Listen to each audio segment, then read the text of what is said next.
Essas coisas, evidentemente, eu mostro no meu livro, na parte anterior, sobre o Kant, né? Eu mostro que o Kant é infinitamente mais anticristão do que qualquer autor que o antecedeu e até mais anticristão do que muitos dos seus sucessores. Porque, em geral, o pessoal tenta amansar a figura do Kant. O Kant era um sujeito bonzinho, no fundo ele era cristão. Olha, muitos professores, aqueles 3 idiotas que moram, acho que 2 moram em Paris, dizem, não, eles falavam, não entendem nada de Kant, falam um monte de besteira, né? Um dos pontos é esse aqui, né? Kant não era anticristão, não é, você vai ver. Por que você diz isso? Porque você tem uma imagem de Kant. Essa imagem está consolidada no clima de opinião. Portanto, está consolidada na mídia, no falatório geral. Então, quer dizer, quando você nega esta imagem, as pessoas se sentem ofendidas, porque é um ponto que elas se acostumaram a se apoiar nele para a sua segurança psicológica. Então, acreditar no Kant se transformou para muitos acadêmicos numa coisa tão importante quanto para o camponês medieval acreditar na Igreja Católica. Né?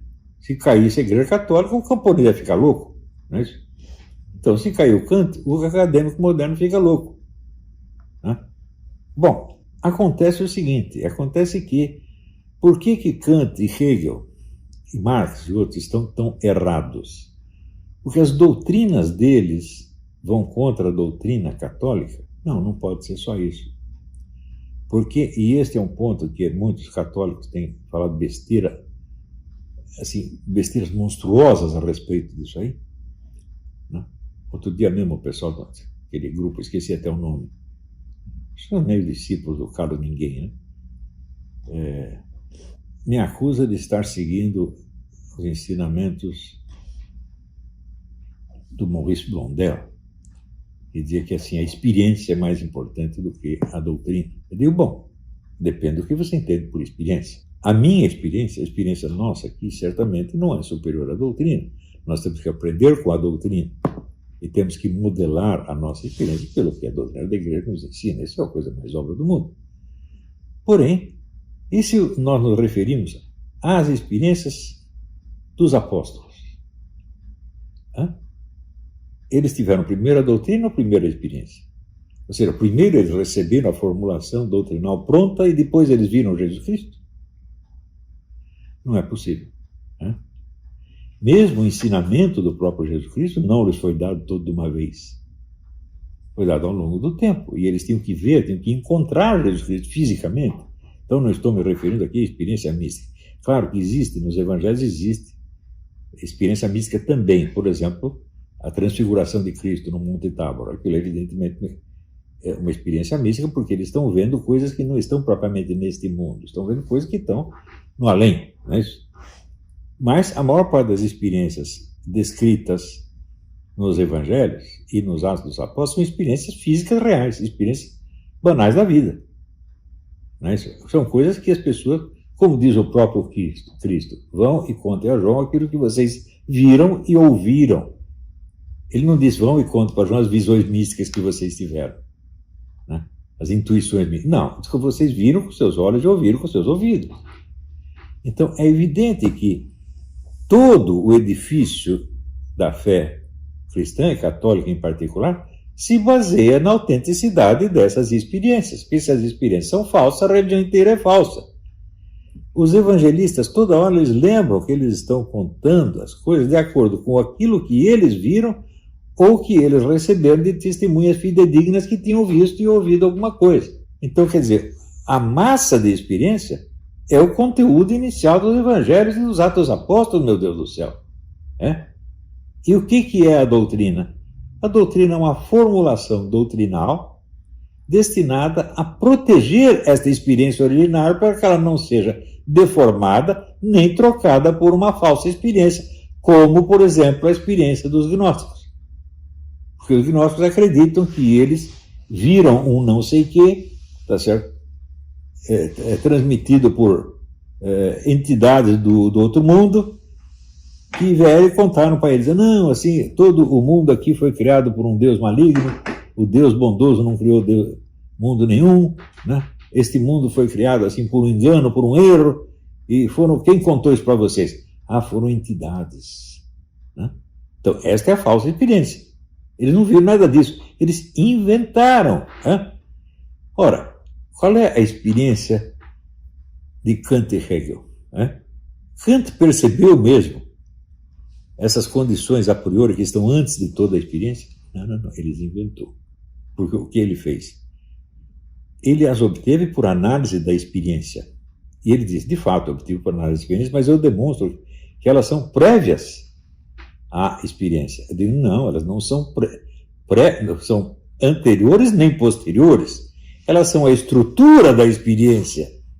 E a estrutura não pode ser anterior nem posterior a nada. Essa consideração de anterioridade e posterioridade está totalmente fora de esquadro. Quando o Kant fala das condições, ele chama de condições a priori, são a estrutura do conhecimento humano e a estrutura da razão.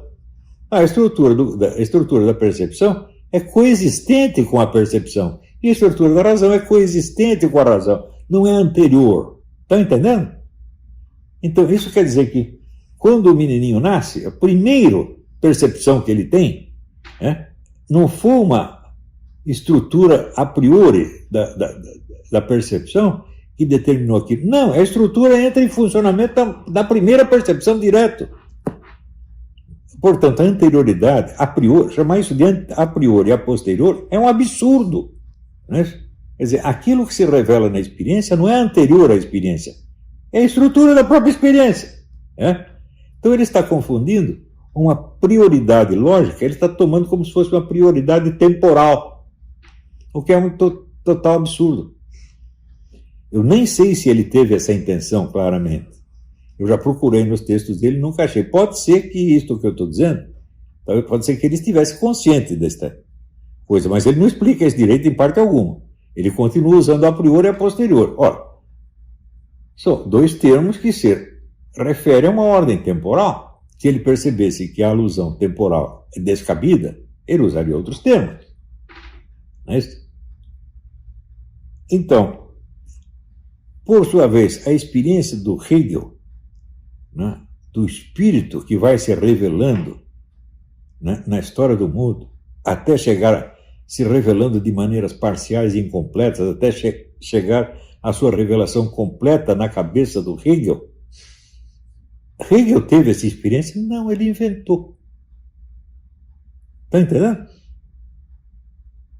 Então, a finalidade do dogma é proteger a experiência originária e não permitir que as pessoas apelem a experiências falsas ou deformem a experiência originária que está ali, não só nos evangelhos, mas também no testemunho oral dado pelos apóstolos aos evangelistas, meu Deus do céu. Porque os evangelistas dizem assim, nós coletamos depoimentos de muitas pessoas. Coletou depoimento o quê? De ouvido. Não é só o que está escrito no evangelho. Então, eles mesmos que estavam escrevendo o evangelho, então não podia pegar depoimento do evangelho, ele está escrevendo, né? Ele não pode ler antes de escrever. Então, é o conjunto dos depoimentos dos primeiros cristãos, depoimentos considerados fidedignos e válidos, que é o quê? Vida, paixão, morte e ressurreição de nosso Senhor Jesus Cristo. E o conjunto de promessas que ele fez. É isto aí que a doutrina preserva. A doutrina inteira é para preservar isso aí. Portanto, é óbvio que a experiência, não a nossa experiência, insisto, sobretudo não a nossa pretensa experiência mística, como no Blondel, tá certo? Não a nossa experiência, mas a experiência dos primeiros cristãos e dos evangelistas. Essa experiência tem prioridade sobre o dogma, porque o dogma existe para expressá-la e formalizá-la e defendê-la. O dogma não tem autonomia, isso é importante. Né? O dogma, para dizer a verdade, o dogma não inventa nada. Você acha que algum papa inventou algum negócio? Não, ele apenas tentou transmitir melhor aquilo que já estava dado na tradição desde o começo. Este contou para o outro, que contou para o outro, que contou para o outro, chegou aqui até mim. Não é isso? Então, o dogma vale na medida da autenticidade da experiência originária. Então, uma coisa é a experiência que aconteceu historicamente para os primeiros cristãos e que está registrado na Bíblia. Né? Isso vale também para o Antigo Testamento, é lógico. Moisés viu alguma coisa, aconteceu alguma coisa. Ou será que ele inventou tudo? Né?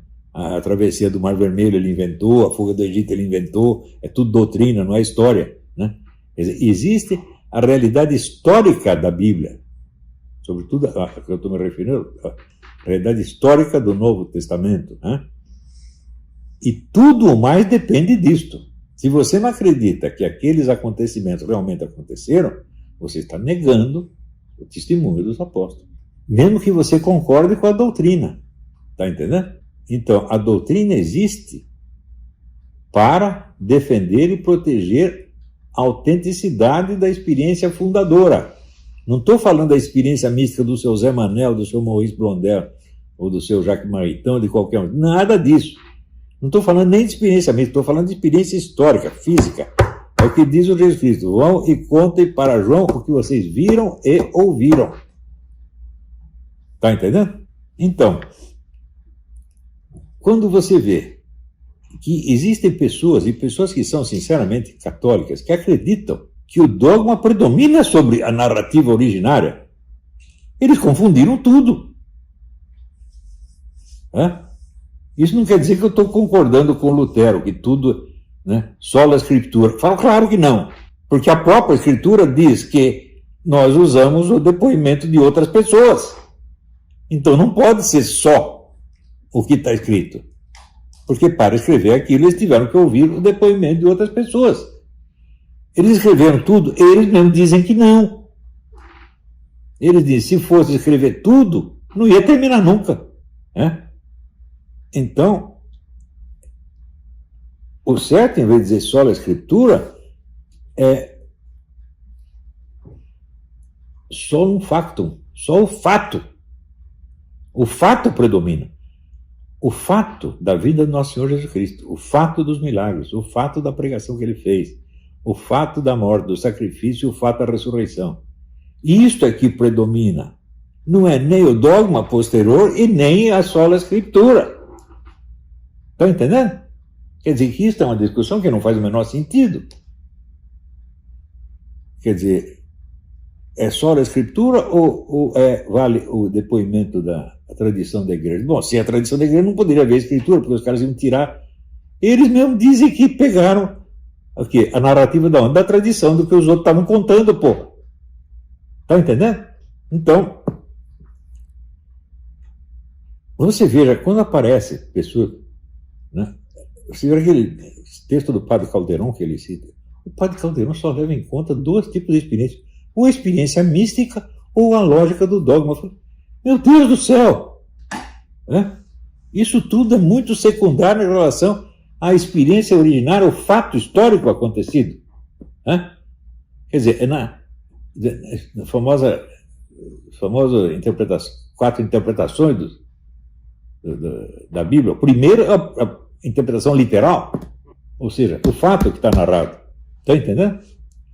Ora, a partir da hora que os próprios cristãos estão confusos a este ponto, que eles já perderam o que é a noção da experiência originária, e acreditam que ou nós temos que ficar na sola Escritura do Lutero, ou nós temos que nos apegar apenas ao dogma, então eles entraram numa confusão dos demônios.